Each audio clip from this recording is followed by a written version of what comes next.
La suite et la fin, c'est le Togo. On va parler du Parlement qui donne feu vert à l'assurance maladie universelle avec nos invités Francisco Napokura, Eric Johnson et Kosigan Akoité. Le Parlement a adopté à l'unanimité mardi 12 octobre 2021 le projet de loi instituant l'assurance maladie universelle au Togo, comme l'indique l'institution.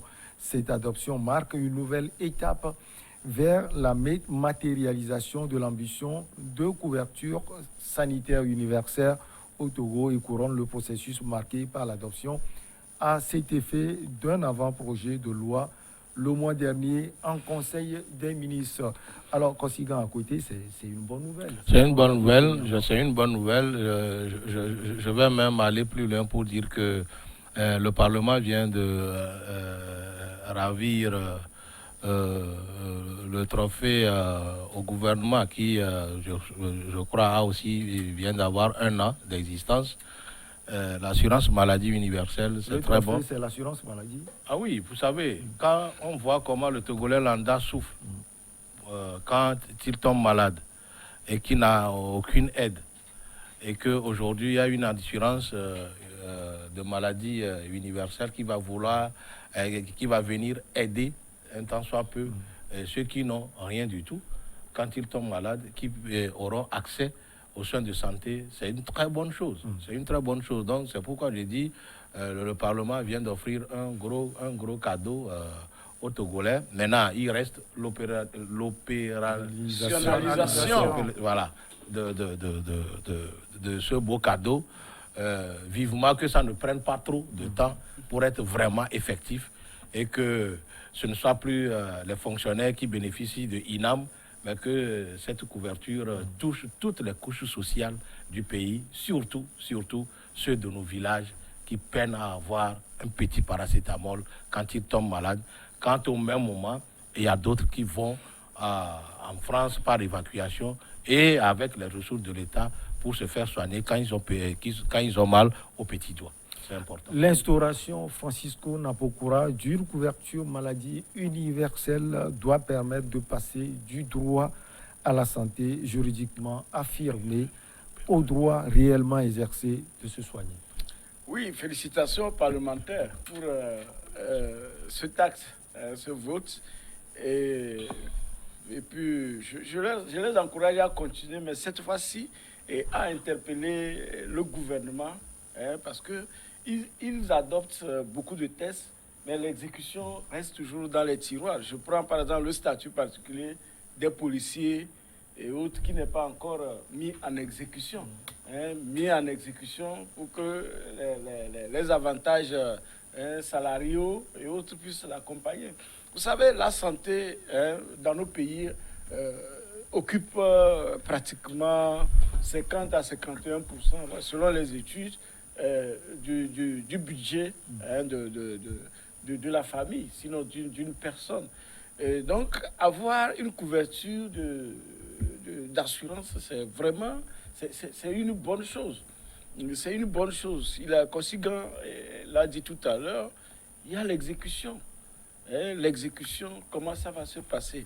Est-ce que nous avons déjà fait l'évaluation de, par exemple, l'INAM? Est-ce que nous avons fait l'évaluation de l'INAM pour voir qu'est-ce que l'INAM véritablement a pu faire le début et à ce jour? Parce qu'ils ont bien commencé tambour battant avec des taux et peu après on soustrait des produits de l'INAM. Vous imaginez qu'aujourd'hui, pratiquement beaucoup de personnes, dont les enseignants essentiellement, ils ont les problèmes. Dieu, là, c'est cité aujourd'hui chose. Mais quand vous prenez les produits des yeux, même les lunettes, pour INAM ne donne que peut-être 30 000 pour des lunettes. Est-ce que vous voyez? Pour les lunettes, alors que c'est avec ça que l'enseignant, c'est avec ça que le fonctionnaire va voir. D'accord? Donc, il y a ça. D'abord, évaluer l'INAM, voir qu'est-ce qui a été fait et qu'est-ce qui doit se faire, puisqu'on commence après. Et lorsque vous voyez ces structures, les fonctionnaires, c'est les plus riches. C'est-à-dire que les gens sont payés à des millions et ils ont tous les voyages, ils ont tous les véhicules à leur disposition, alors que c'est un service social. C'est-à-dire que l'argent social collecté du fonctionnaire, puisque la couverture universelle, il faut le financer. Par quoi on va le financer? Même si on vous dit que les paysans ne payent pas les impôts, les paysans paient les impôts quelque part. Tout à fait. Est-ce que vous comprenez? Donc, il faut évaluer et voir que ça ne soit pas une couverture sous forme de la gratuité, de la scolarité, qui devient un problème. Est-ce que vous voyez? C'est-à-dire que vous allez créer des structures, des concepts, mais pour fonctionner, pour être financé, d'accord, vous n'avez pas de salle de classe, mais vous dites que vous faites gratuité. C'est incohérent. Donc, est-ce qu'on a les moyens pour financer effectivement cette politique? Est-ce que la ministre qui a présenté le projet a pu nous dire, a dit aux parlementaires par quelle alchimie elle va pouvoir trouver les moyens, n'est-ce pas, pour financer, disons ça. Ou bien on va demander aux fonctionnaires de faire des cotisations parallèles, je ne sais pas. Donc, ou bien... comme le parent d'élèves. Hein? Oui, mais c'est extrêmement grave. C'est le gouvernement. Alors, Eric Johnson, elle va permettre sans doute aussi à la population togolaise de bénéficier d'un soin de santé de qualité et à un coût abordable. Oui, le coût abordable, oui. Mais la qualité, c'est ce qui reste à voir. Parce que, attention, quand on parle d'assurance maladie universelle, c'est-à-dire que c'est tous les Togolais qui vont d'abord bénéficier de cela. Mais il faut bien regarder, tous les Togolais ne sont pas logés à la même enseigne. Ouais. Et donc, déjà, c'est une loi qui a été votée à l'Assemblée nationale. Je regrette que depuis que ceci a été fait, que les opposants ne sont pas sortis comme on le voit lorsque c'est une C'était loi simplement politique. le 12. Oui. 2 jours. On est le 14. Ouais, 2 Et jours. depuis hier, on devait déjà commencer à discuter de cette assurance universelle. Parce que c'est une loi très importante de la République. Il ne faudrait pas seulement attendre les lois politiques, tout ce qui concerne la politique, pour intervenir. Parce que c'est un débat de fond qu'il faut faire ici. Car il s'agit de mettre en place un mécanisme de fonctionnement de cette assurance.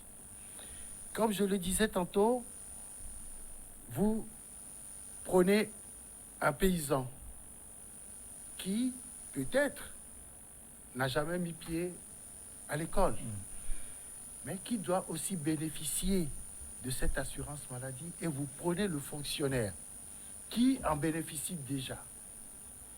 Quel est le prorata de chaque citoyen par rapport à cette assurance? Il a soulevé un problème très important, c'est le chiffrage de cette opération. Qu'est-ce que ça va coûter à l'État? Il faudrait qu'on mette en place tous ces mécanismes, qu'on dise clairement comment ça va fonctionner pour que nous puissions véritablement avoir l'opérationnalisation de cette assurance maladie. Parce qu'aujourd'hui, c'est une loi de la République. Il faut forcément un décret d'application pour qu'elle entre en vigueur. Et avant tout cela, il faut d'être préalable. Il faut, par exemple, vous savez, au niveau de certaines professions, il y a des syndicats, mais il faut que ces syndicats-là aussi discutent de tout cela. Hein, des structures organisées discutent de tout cela avec l'État. Je ne pense pas que ce soit un truc qu'on aura dans les 6 mois à venir. Ça ne va pas être possible parce qu'il faut véritablement beaucoup de préalables. Il faut discuter avec plusieurs portions de la population pour que l'on puisse avoir ce décret d'application de cette loi nationale. Les soins de qualité, Eric Johnson semble tout à l'heure un peu pessimiste. Un peu pessimiste, mais c'est la présidente de l'Assemblée nationale qui a eu à le dire. Allez, là, à partir de cela, quand on Oui. voit tout le processus, on peut compter sur Madame Tiga.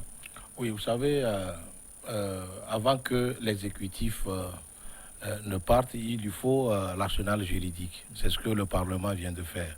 Donc, le Parlement a joué sa partition. Maintenant, il revient au gouvernement de trouver les voies et moyens par lesquels rendre opérationnelle cette assurance-là. Maintenant, je voudrais aussi applaudir la Cour constitutionnelle, ce n'est pas le sujet, mais qui, suite à la demande, je crois que c'était un contrôle de loi que le gouvernement a pu soumettre à la Cour constitutionnelle, et qui, pour cette fois-ci, a démontré qu'elle n'est pas une cour qui est à la solde du pouvoir togolais, mais une cour qui dit le droit. Qui pense... Qui peut dire le droit. Non, qui dit le droit. Qui dit le droit à chaque fois et qui pense plutôt aux pauvres, aux Togolais lambda. Pour cette fois-ci, la Cour a surpris tout le monde. Et je n'ai pas vu cette société civile togolaise... Si elle a surpris... oui, parce que elle a bien surpris. Vous savez... dit toujours le droit. Non, vous savez... On a toujours caricaturé cette cour constitutionnelle comme une cour qui est à la solde de ce pouvoir-là. Donc, si c'était vraiment ça, ce contrôle de loi ne devrait pas amener un revers au gouvernement, puisque c'est un revers, carrément, que la Cour a donné. C'est-à-dire, la Cour a demandé au gouvernement de revoir... également du jeu du gouvernement. Non, ce n'est pas du tout un jeu. C'est dire que notre Premier ministre est allé trop vite en besogne et la Cour n'a fait que la ramener à sa place. C'est très bon. Maintenant, non, je voudrais... Ouais, vous terminez. Vous savez, le sujet que nous abordons est très important. Très important. Il faut qu'on évoque ça. Non. Vous savez... Non, je n'ai pas fini. Oui, il n'a pas fini Je n'ai avec pas le fini. sujet. Oui, Cela on dit, à côté. je voudrais aussi que, pour cette fois-ci, il ne faudrait pas que les hauts fonctionnaires qui vont encadrer cette loi-là, qui vont mettre cette loi en exécution, puissent le faire plus en leur faveur qu'en la faveur de la grande masse. Je m'explique. Vous savez, on a taxé les gouvernements de Feu Gnassingbé Yadema composés des gens peu intellectuels. Mais aujourd'hui, celui qui n'est pas intellectuel dans ce gouvernement, c'est celui qui a le Master 2. Maintenant que nous avons les hyper intellectuels, le Togo manque de tout à la base. Au temps des Yadema, nos dispensaires fonctionnaient. Le premier soin était acquis. Maintenant, au temps des hyper intellectuels, d'abord, nos dispensaires dans les villages n'existent plus. Entre-temps, on a transformé leur nom en CMS, c'est-à-dire centre médico-social. Et aujourd'hui, c'est-à-dire on ne fait que changer des noms. Les hôpitaux dans nos préfectures sont totalement délabrés. Mais c'est le temps des hyper-intellectuels. Donc, je voudrais prier ces intellectuels-là de revenir à la base et de voir un peu la souffrance de ces populations pour inciter le gouvernement à renforcer le plateau technique. Vous savez, le médecin, l'infirmier peut être bien formé, mais s'il n'a pas les outils, il ne peut pas nous soigner. Or, c'est pourquoi Eric Johnson doutait sur oui, donc c'est pourquoi je leur dis qu'ils ne courent pas sur les parts de marché qui va ramener des milliards dans leur poche, mais qu'ils pensent à sauver les Togolais qui peinent beaucoup dans nos villages. Les parts de marché. Oui, bon, ouais, ça, Francisco, le business est encore lancé. C'est-à-dire que les gens qui vont écrire les logiciels pour gérer telles choses sont là. Vous savez, il a dit tout à l'heure, il y a des préalables. Et puis le Saint-Fox avait demandé expressément qu'on puisse nous doter du matériel, d'un plateau technique. On ne l'a pas fait. Un préalable, il faut rapprocher les soins des populations. Donc, il faut que les structures sanitaires soient disponibles. D'accord? Parce que lorsque vous prenez, par exemple, quelqu'un qui est, par exemple, à Djarpanga, qui n'a pas une structure sanitaire à côté de lui. Oui, Djarpanga, c'est chez moi. Ou bien vous voulez que je vous parle de Bojondé. Là, c'est de l'autre côté. Mais ce qu'il faut, l'homme de Bojondé, qui doit quitter Bojondé pour venir pour arriver à Tchébébé ou à Brita pour aller à l'hôpital, il ne le ferait pas. Même si c'est moins cher. C'est-à-dire pour un soin de 500, vous allez prendre le transport à combien? Donc il faut rapprocher les structures des populations. Sauf pour les cas... C'est ce que Kosiga a essayé d'expliquer. Oui, Kosiga a essayé d'expliquer. La base. Oui. Donc, et le plateau technique, il faut doter les structures de médecins, de praticiens. J'avais dit ici, quand on nous avait annoncé 250 respirateurs, j'ai dit que le Togo n'était pas en mesure de faire fonctionner même 50. Et le temps nous a donné raison lorsqu'on nous dit qu'on n'a que 34 disponibles parce que le personnel n'existe pas. Et à l'époque, ça veut dire que d'ici, lorsque nous décidons maintenant de former dans 10 ans pour équiper notre structure de 50 respirateurs à travers le pays, former les gens, on ne pourra pas parce que quand ils vont partir, ils ne reviendront pas puisque d'autres sont en train de partir. On n'a pas de mesures incitatives pour que lorsque les gens sont formés, que les gens viennent travailler. Imaginez pour la médecine du travail. Il n'y a qu'un seul médecin pour tout le Togo. Médecin du travail, il y a un seul. Mais il est appelé à bouger. Donc vous imaginez comment les travailleurs souffrent de Lomé à 5AC, n'est-ce pas, pour pouvoir avoir... Voilà. Donc, vous voyez, il y a des préalables. C'est-à-dire que nous vivons un régime qui pense que les Togolais ont besoin de l'aumône. Les Togolais n'ont pas forcément besoin de l'aumône. Puis on parle d'aide, non. Ce n'est pas d'aide qu'on parle. Mettez les structures en place, donnez les prix. Si quelqu'un ne peut pas, s'il faut l'aider, on l'aidera. Vous n'en avez pas, et puis on saute de croc en langue. Je dis, on n'a pas évalué ce que c'est que l'INAM.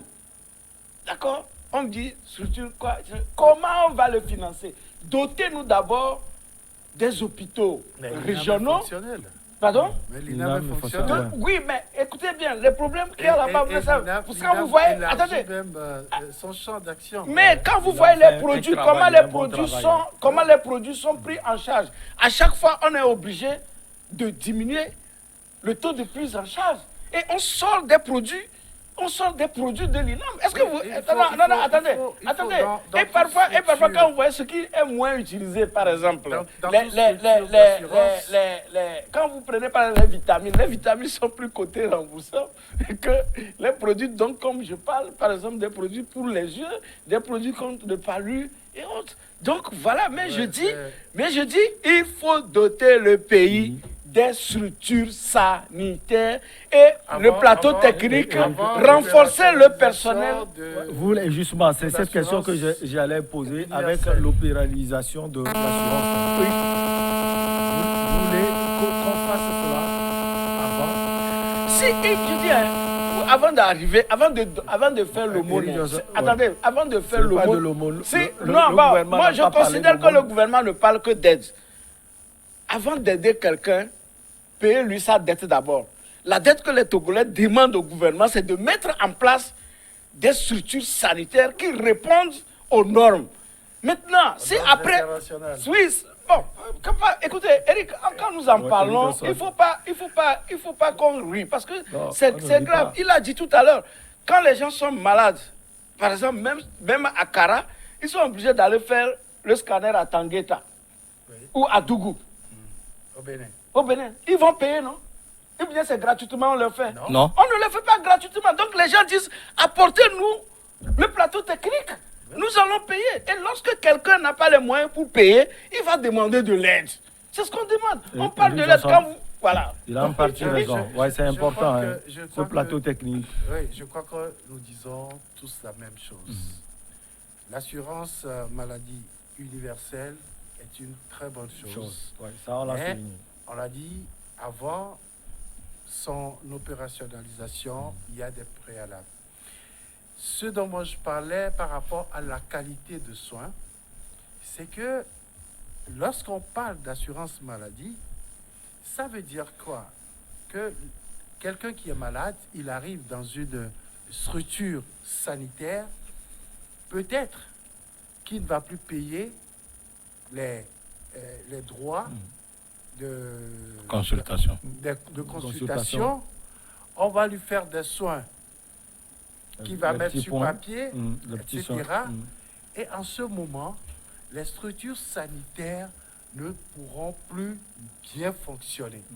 C'est pour ça quand il a parlé tout à l'heure de la gratuité de la scolarité, j'ai ri, je dis justement, c'est ce qu'il faut, c'est déjà une expérience qui va nous permettre de mieux gérer cette assurance maladie.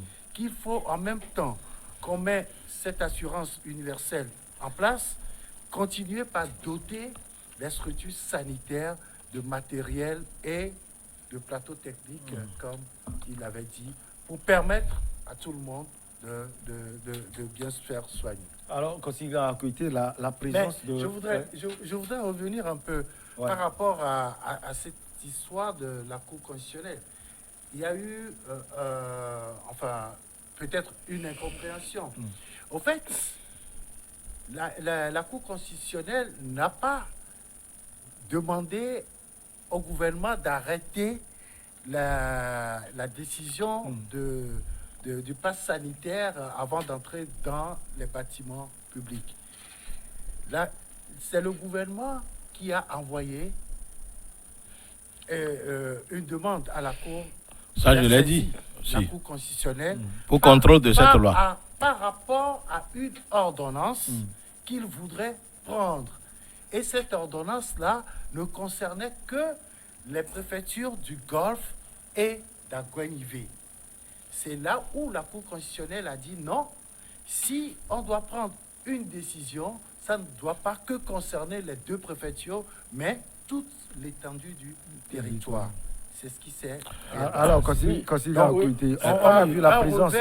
C'est plutôt pour dire au gouvernement qu'il ne faudrait pas d'exclusion par rapport à... S'il vous plaît, Je les gens parler du sujet, il faut que moi aussi j'en parle. Ouais. Vous faire l'équité, Ouais, sinon j'ai vous une feriez la question discrimination j'ai une question que à le poser gouvernement sur y le fait. La discrimination. Je veux parler de cette présence, la présence des ministres du gouvernement et qui prouve à suffisance. Il y avait le ministre Gilbert Bara de la fonction publique, du travail et du dialogue social. Il y avait Myriam Dossou d'Almeida, en charge du développement à la base, et Mamesile Agbaassi, ministre délégué auprès du ministre de la Santé et en charge de l'accès universel aux soins. Cela prouve à suffisance que le gouvernement veut tout mettre en œuvre pour que cela aille très bien.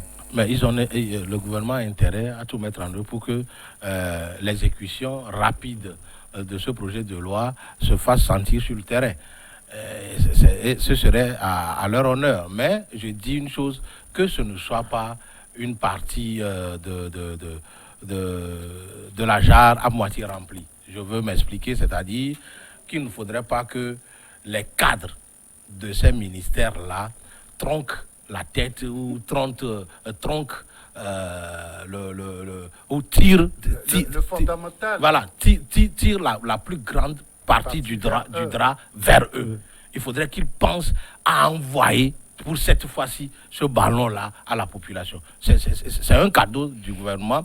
Je dis que c'est aussi une redistribution des biens du Togo sur ce plan-là. Mais on ne peut pas faire d'assurance maladie universelle sans que les plateaux techniques des hôpitaux, des dispensaires vous voyez, par exemple, si vous allez dans nos différents villages, même dans certaines villes du Togo, se faire soigner dans nos hôpitaux est un grand problème. C'est ce qui donne même la chance à ces sorciers qui créent des cliniques. Des charlatans.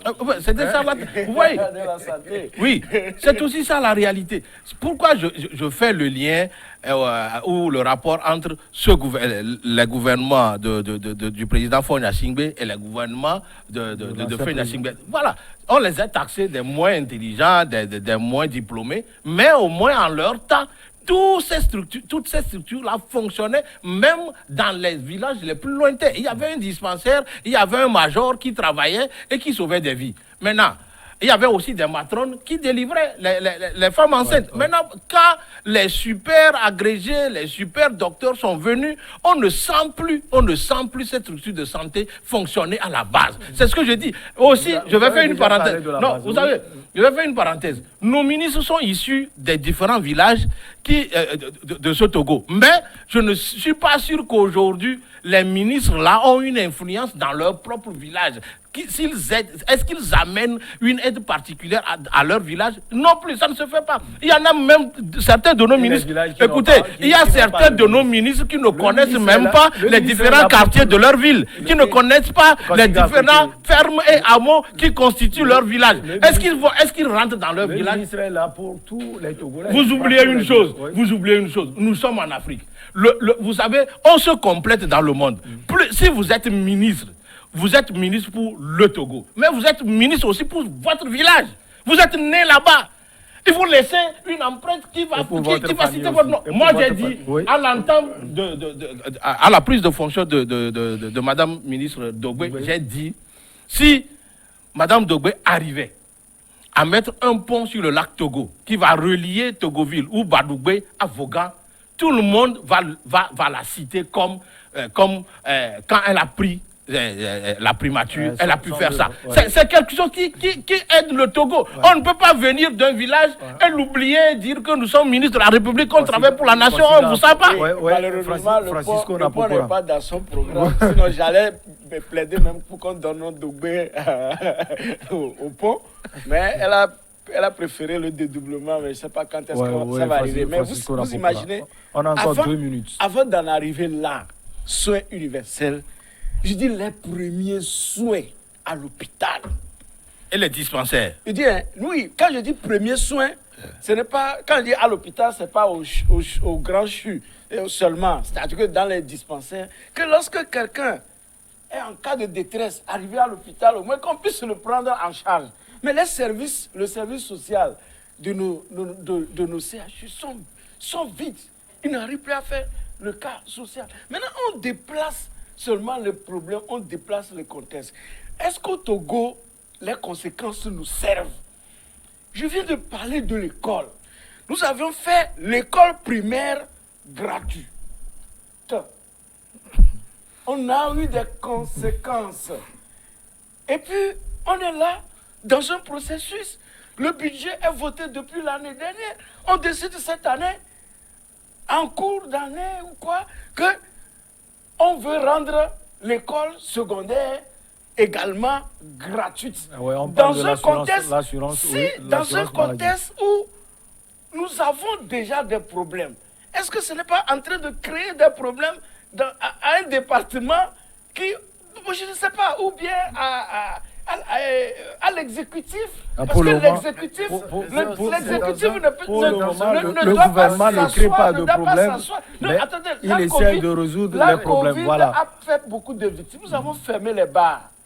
On a fermé les bars, on n'a fait aucune action vis-à-vis. Merci beaucoup. Ah oui. Merci. On nous attend pour le journal. Pour le moment, on remarque que le gouvernement et l'Assemblée nationale font un sacré boulot pour le meilleur des Togolais. Eric Johnson. Je confirme parce que, vous savez, le seul fait même de penser déjà à cette assurance maladie universelle est une très bonne chose. Quelle que soit la manière dont ça va s'amorcer, il faudrait qu'on l'améliore et qu'on trouve des solutions idoines aux problèmes, aux difficultés qui vont naître pendant Merci beaucoup à vous, Eric Johnson, directeur de publication. Le gouvernement a des idées, a de bonnes intentions. Il faut exécuter, c'est tout, quoi. On attend l'exécution. Merci également à vous, Francisco Napokura, directeur de publication de Tampa Express. Merci. Kosigan Akoité, président de Alliance Jeunesse Développement. Merci également à vous. Rendez-vous la prochaine fois, toujours avec le même plaisir. À très bientôt.